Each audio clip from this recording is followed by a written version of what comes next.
Hello everyone and welcome to this review of the fourth episode of the 2020 season of Doctor Who, which is titled Nikola Tesla's Night of Terror.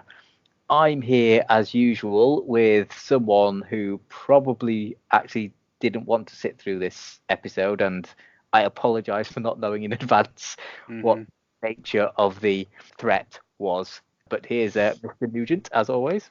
Yeah, good evening all. Good evening, Ant. Yeah, get. I clearly missed, I don't know if there was a shot on the, next time on thing, but I didn't notice it if there was. So Barry might have only seen 10 minutes of the episode, I don't know yet. Yeah, so before we sort of get into it, obviously we have to say again that this is going to be a spoiler-heavy episode, obviously, because it's a review. So we're going to properly do a deep dive into the episode. Indeed. I'll just start off quickly with the blurb, as usual, just to get people up to date who may not have remembered. So, and this is a detail that I didn't really pick up from the episode, but 1903. On the edge of Niagara Falls, something is wrong at Nikola Tesla's generator plant. Who or what is sabotaging the maverick inventor's work? Has he really received a message from Mars? And where does his great rival, Thomas Edison, fit into these events? The Doctor, Yaz, Ryan and Graham must join forces with one of history's great minds to save both him and the planet. So there we go. So there we go. So as I went first last week, it's your turn. Okay, that seems fair. So the episode was written by Nina Metivier, or Metivier, not sure how you pronounce her name. And I must admit, I quite liked it as a historical. Gone are the days when we're going to get what I actually really enjoyed in the early days of Doctor Who, which was the true historical, where it was just the Doctor turning up and, being embroiled in historical events, because you can't really do that these days, especially being as the Doctor's being kind of elevated above what he used to be back in the 60s. But I thought this did a relatively good job of introducing a couple of historical figures to people. I don't know a lot of the details about them, so I'm aware of their thoughts and contributions, but I wasn't aware of things like the tower in New York. I can't think what it's called now, but the tower that was in New York and Tesla's experiments at Niagara Falls and stuff. I didn't really know the details. So in that sense, it did the job that a historical should do. I liked the general conceit of the episode, with a couple of provisos that I'll get to later. But on the whole, I thought the episode sort of flowed quite nicely. I quite liked the direction of it. Nothing felt particularly jarring to me. And yeah, it did feel like I was in sort of 1903 New York. So it was, for me, the episode as a whole, I quite enjoyed. Did you enjoy it more than last week's episode? Yeah. Massively more. To be fair, it would be hard for me to like it less than I liked last week's episode. Yeah. Is it my turn? Yeah, you can do it, summary. Okay, so my thoughts on it were that, it was an okay episode. As you said, when the proper alien threat is revealed, a lot of the rest of the episode was kind of watched through half hands. It did help to a certain extent that the CG was pretty ropey. Oh yeah, I was gonna get to that later. So that helped, because someone sort of compared it to the Scorpion King, and I was like, yeah, I can see that. But there was still a lot. There's one sequence where they're sort of running and so, and I was like, nope. If I'm quite honest, I was kind of bored. Really? Okay.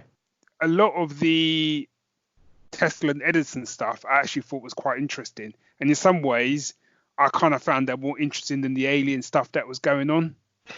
I think that was what I was focusing on, though, because I was treating it as a historical, so getting that information sort of thing and those a bit more insight into that relationship sort of felt like the focus to me, and the alien seemed like almost the B plot.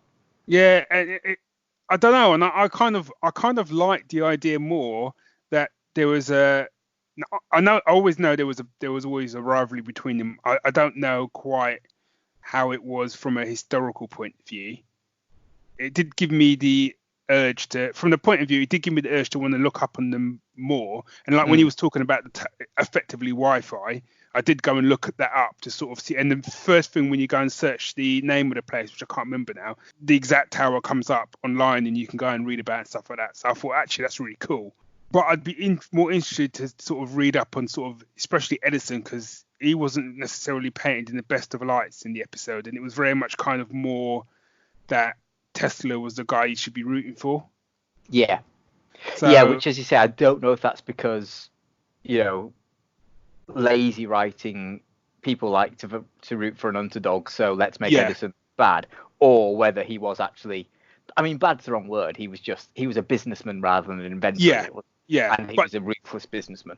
He kind of redeemed himself in the very end scene, where he's like, "Oh, come back and work for me." Yeah. But even that, there was an element of selfishness to it. Yeah, and I kind of liked the idea that potentially he was kind of in league with aliens so that he could get hold of Tesla for some reason. I kind of liked that idea more than the actual idea we actually got.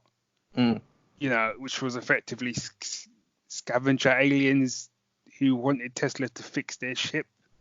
Okay, they've pinpointed Tesla as being a good brain because he could communicate with them when no one else could.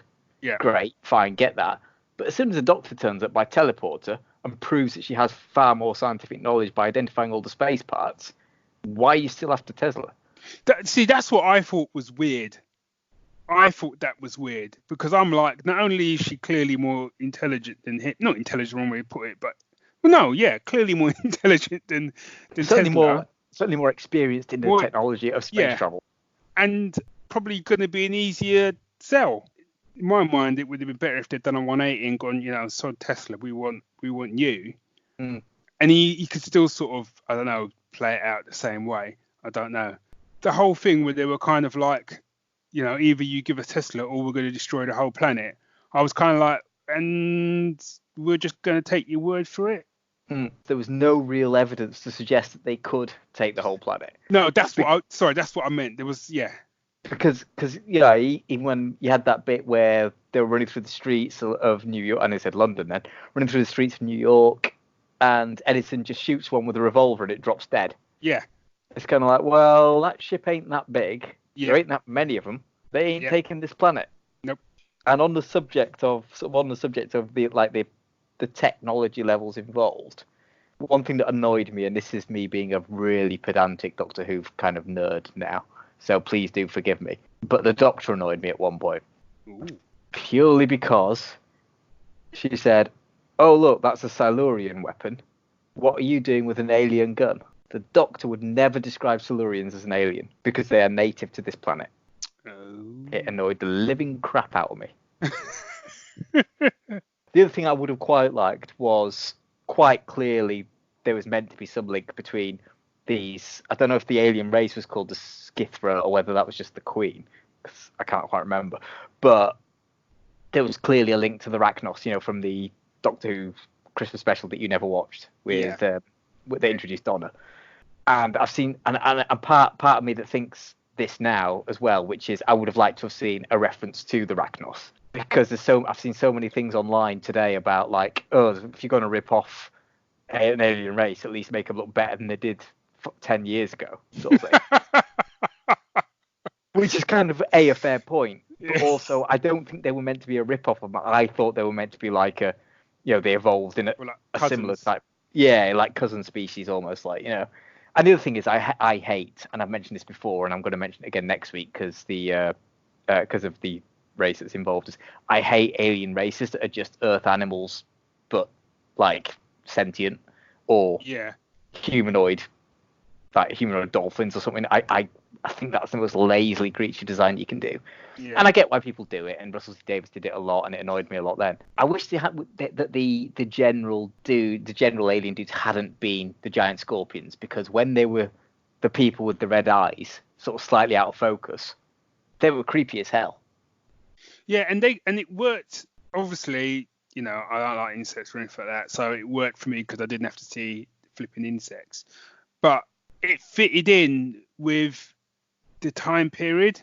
Yeah. So it kind of gave it a kind of more, I don't know, like steampunky pulp adventure type vibe to it. When they're running, when they're being chased through the trains, and you've got these guys like in cloaks and stuff, and like firing like lightning from their hands and stuff. All that was cool. And then the minute you brought in the actual real alien threat, it just kind of, for me, my interest waned. And I was the more I think about it, there's more stuff that I find that I liked about it. In that, effectively, the way they were kind of doing Tesla was that he was kind of at that time period anyway, effectively the Doctor. Yeah.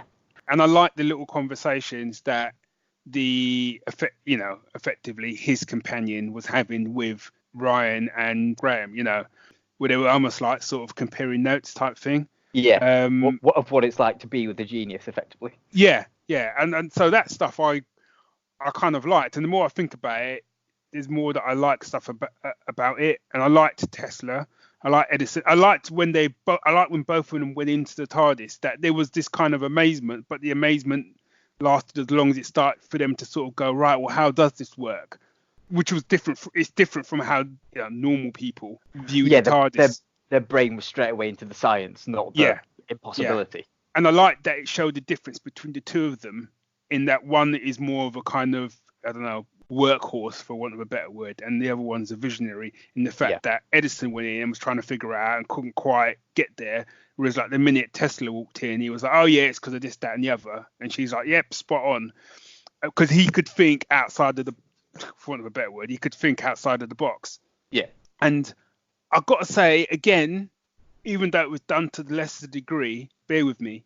Back in the day when you used to watch He-Man cartoons and those sort of cartoons. I know exactly where you're going with this. And the cartoon would end, or the adventure would end, and then there'd be like a little break, and then He-Man or one of the characters walking, hey kids, did you know? No, there was another show. Do you remember Sequest DSV? Yeah. Right. At the end of every episode of Sequest DSV, if you've never seen it, go look it up. Roy Snyder, good show. But at the end, right, this bloke would come on. He had nothing to do with the show. He worked at the kind of some sort of marine biology place in America. He said, hey kids, in today's episode of Sequest DSV, they talked about being able to breathe underwater without apparatus. Whoa. We're working on just that sort of thing now, and it would show little clips of what they were doing and stuff. And see us next week on Sequest DSV. Keep watching. And he may need to do a similar thing where they'd sort of talk about morals of the story and stuff. The last two episodes of Doctor Who has felt like that to me in the last 5 minutes. Yeah, so absolutely. Last week was a lot more heavy-handed, but this week I'm kind of like, we've spent the episode, we've learned about Tesla, we've learned that actually he's a visionary that hasn't got ahead for business, so he's going to kind of end penniless. I got all of that throughout the episode, and I thought it was actually peppered through relatively okay. A couple of bits where it was stopped the narrative. And then with all of that information, we then got to the end, and literally Yaz says something, what happens now, Doctor? Whoa! Glad you asked for that, Yaz. Actually, Tesla goes on to blah, blah, blah, blah, blah, blah, blah, dies penniless, blah, blah, blah, blah, blah, blah, blah, future man, blah, blah, blah, blah, blah, blah, blah. Let's go into Next Adventure Kids. And it for me, it just ground it to a halt. It didn't need it. Yeah, no, I think because they were trying to recapture that moment, and again, it's almost that kind of not like directly lifting, but we talked about it last week a bit as well, or was it the week before, about the the Vincent and the Doctor episode. Yes. But the difference was it was part of the narrative then. It was part of the narrative that Amy needed to know what happened to him, because she'd built up that relationship and wanted so much for it to change. Yeah. That it was an emotional moment when it was like, no, I'm afraid he still just dies. He still dies, and his works are, not recognised in his own lifetime and all the rest of it. Whereas in this, like you say, and last week as well, it's literally that whole break at the end of the episode for the lesson of the week. Yeah. And it's something. It's something I've said before about. I just find Chris Chibnall's writing and story editing, because to me that felt like it was a Chris Chibnall edition at the end, because it just felt clunky, and I find a lot of his writing clunky. And it's not about. And I think the problem that I had was you'd already answered that. Yeah, you'd made those points. You've made those points through, and it was the same thing with last week's episode. You've made those points, and I think throughout the episode, you'd made the points that he was a visionary, and in some ways that was his, it was a blessing and a curse, and that came across really well. And in my mind, the final conversations that he has with Edison kind of cemented that. Yeah, absolutely. And then his final conversation with Doctor was kind of like, I work in the future, blah, blah, and see you around, and walks off. And you still could have had the Doctor saying something like, he's someone that I admire or whatever. And then like, well, let's go. But the fact you just had that kind of minute of felt like you were bookending the episode. It's almost like you've read a book and then you get author's notes, It just didn't need it. Didn't need it. I think one of the other things that, while we're talking about Chris Chibnall, I just want to bring in consistency a bit, which was, why didn't Edison and Tesla have their minds erased? Yeah, see, right, that was my other thing as well, because I was kind of thinking, so what's happened then? Because you had giant scorpion things running around, everyone's just blaming that on Tesla, okay, but they both know now that aliens exist. They know about the TARDIS. They know about the TARDIS. They know about the Doctor. They know about potential future tech, which, Tesla had time to study and whatever. I think a cooler thing to have done would have been, a few episodes down the line maybe or something, they rock up back to Earth and it's kind of like, well, hang on a minute, there's Tesla stuff everywhere. Do you know what I mean? Yeah.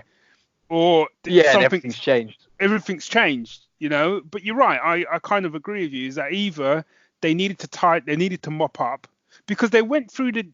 See, now I'm going to go on one now. Sorry. You introduce historical characters in that 2-part episode, and then you take the time for the Doctor to sort of go, oh, you can never remember, and she does the whole kind of mind wipe scenario. And then you turn up to another 2 historical figures, and I would make the argument you had an even bigger impact with them. Yeah, absolutely. And you're like, yeah, see you later. Don't worry about it. If you could not mention that stuff to anyone, that would be fine. Yeah, that'd be awesome. Thanks, dudes. Yeah, good point. And not again, and I know this wasn't the case, but it almost felt like, what? So historical women can't cope with the truth because they're going to blag to everyone, but men can. Regardless of the reasoning behind it, it's inconsistent. Yeah, and that's what annoys me. Say what you want about Russell T Davies and Stephen Moffat, they were generally consistent with their roots. So either you double down on it and she mind wipes them, and even if you don't show it, she could be coming out and she says, someone sort of goes, well, aren't they gonna, now they know all this stuff? She goes, no, don't worry, I took care of it, let's go. Either you do that or there's a mechanic within the episode that takes care of it. Yeah. But you've got to take care of it because the whole point of the show is it's a time travel show and you've effectively changed history. Mm.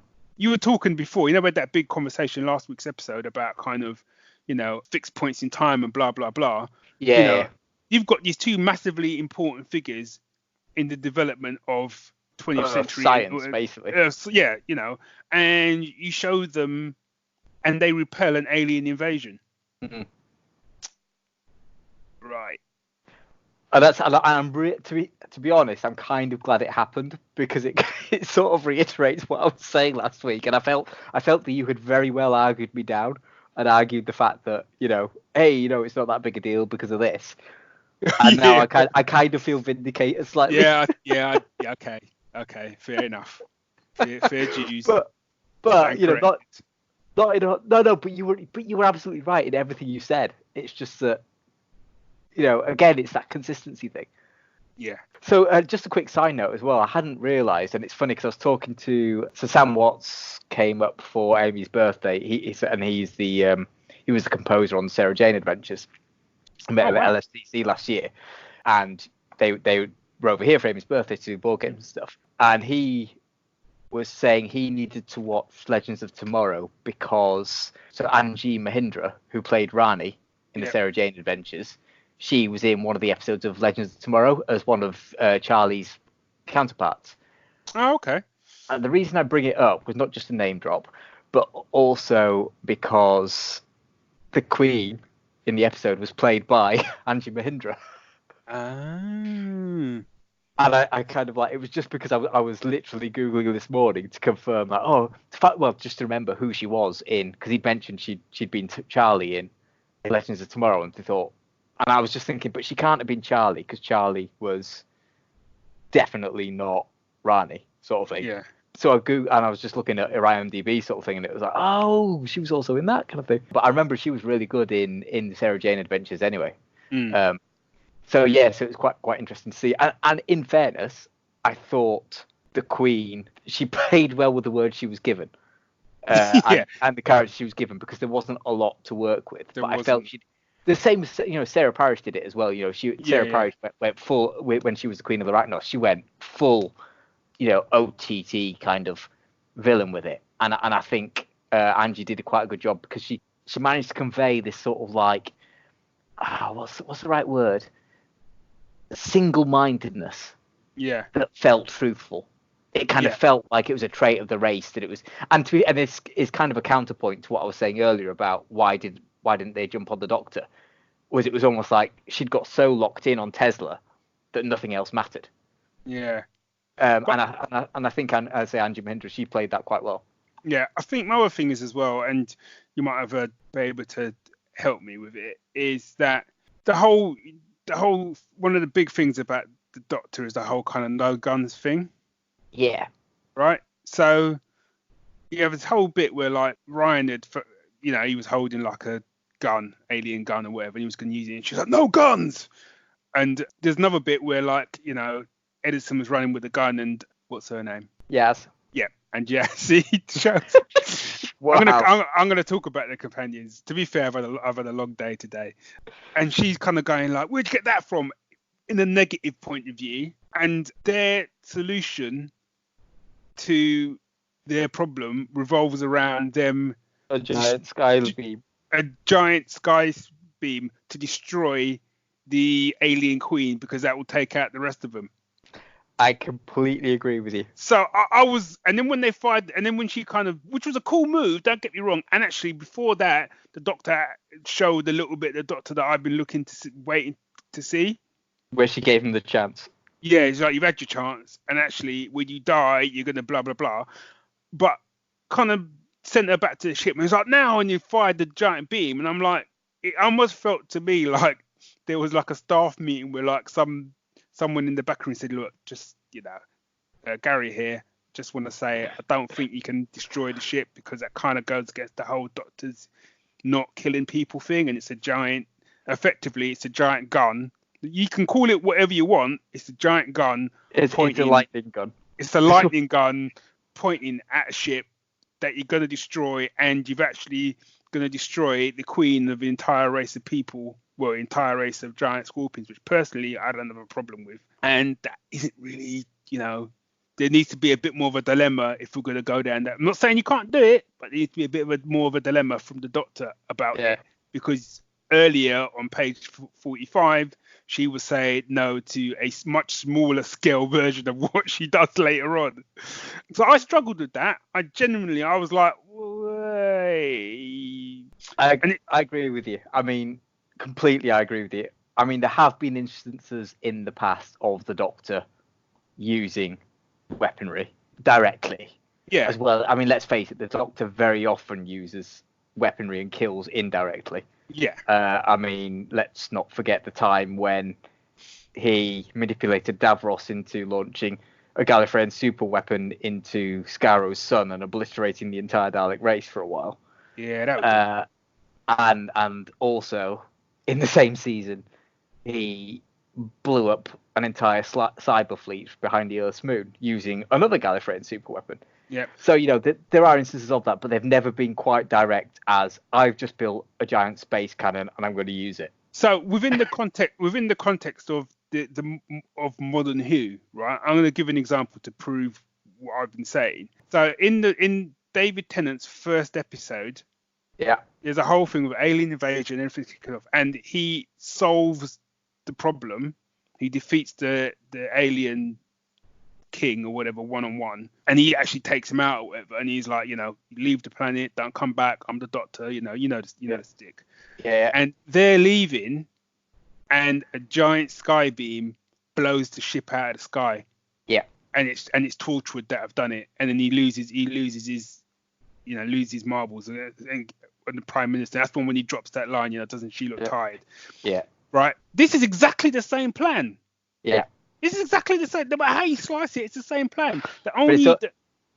Sorry, carry on. I was going to say the only difference is that they make out that they fired this lightning gun and that they've gone, oh no, it's a lightning gun. Oh no, we're dying. Let's get out of here. So what would have happened if they hadn't left? Would they have turned it off? Yeah. Even if the doctor had said, you know, we're going to fire this lightning gun. It won't destroy the ship, but actually it will cause so much pain that they won't be able to stay in orbit. Even that would have done. But to me, the way when you listen to the dialogue told me that they were going to, the plan was kill her when she's on the ship. She's the queen. Job done. Yeah. Killing the Twig Queen takes out everyone else. Yeah. And I'm not saying you can't have that, but I'm saying it would have been within the character that you've built up with the Doctor. It would have been nice if you showed a little bit of conflict within that about her doing it. So even as a viewer, if they'd said, we've got this plan, we're going to build blah, blah, blah, but it shouldn't hurt them, I don't know. And then when we get to that last bit where she's kind of saying, you've got a chance, you know, leave her, blah, blah, blah, we'll say no more about it. And then they don't. It's like, you've had your chance then. And maybe maybe indirectly, that's what had happened. As I say, on the whole, because I'm just conscious of time now, on the whole, I enjoyed the episode. I thought it did enough to introduce me to the history of the characters. Yes, I have issues with it. I'm always going to have issues with things. I'm that kind of geek, but I just love talking about stuff. For me, the worst thing was the CG, actually. I think if they'd have kept with the human form of the aliens, and just had that moment where you had the kind of scorpion tail in the shadow, that was enough for me to kind of make me think, oh, kind of thing. I didn't need to see the full-on CG. And fine with the Queen. I didn't mind the Queen, but her underlings could have always been sort of humanoid-ish. Yeah, I know. I would have rather have not seen them for obvious reasons. Yeah, for different reasons. Yeah. But yeah, I mean, as I say, I thought it was an okay episode. It was entertaining. I certainly found it better than the previous weeks. So yeah, for me, it was fine. It was fine. And I think last thing I'll say is, I think again on the reverse of what you said last week, I think talking to you about it is giving me a different appreciation for it, and it's made me kind of realise that actually there was more about it that I liked than what I didn't like. I think it's easy sometimes to focus on the negatives. Yeah. And that's why having these chats is great, because it does, you know, it just opens you up to other kind of viewpoints. Yeah. And that's always great. I think if you lift out the alien menace, it becomes a far stronger episode for me. Well, the alien menace and the sort of bookend cliff notes at the end, it becomes a far stronger episode. Just have faith in the writing. Have faith in the viewer to understand what you're saying. Yeah. You've got your you know, have faith that you've got your tone across throughout the episode. Also, no criticism. Well, it is and it isn't. I don't necessarily have a problem with there being 3 companions with the Doctor, but I feel like what they need to start doing, or what I'd like them to start doing, is chopping and changing them. Yeah. As in, all 3 of them don't have to be in every episode. No, absolutely.